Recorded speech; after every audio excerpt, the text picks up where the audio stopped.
ஒரு இடையன் அவன் கறக்க வேண்டிய சமயத்தில் மாடுகளை கறக்காமல் தன்னுடைய கடமையை விட்டுவிட்டான்.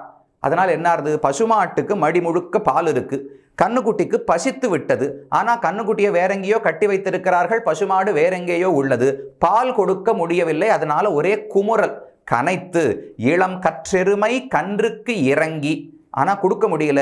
அப்படியே தன்னுடைய குட்டி சாப்பிடுவது போல நினைத்து கொண்டு எல்லா பாலையும் தரையிலே கொட்டி விட்டதாம் அந்த மாடு. அப்படியே தர முழுக்க நனைத்து இல்லம் சேராக்கும், அப்படி ஊரெல்லாம் சேராகி விட்டது, அந்த பூமியே மண்ணும் பாலும் கலந்து சேராகி விட்டதுன்னு சொன்னாள். அப்படின்னா அந்த இடையனை என்ன வைத்திருக்க வேண்டுமோ இல்லையோ, ஆண்டாள் கொடுத்த பட்டம் நற்செல்வன். ரொம்ப நல்ல இடையன் இவன்தான் ஆண்டாள் தெரிவிக்கிறாள்.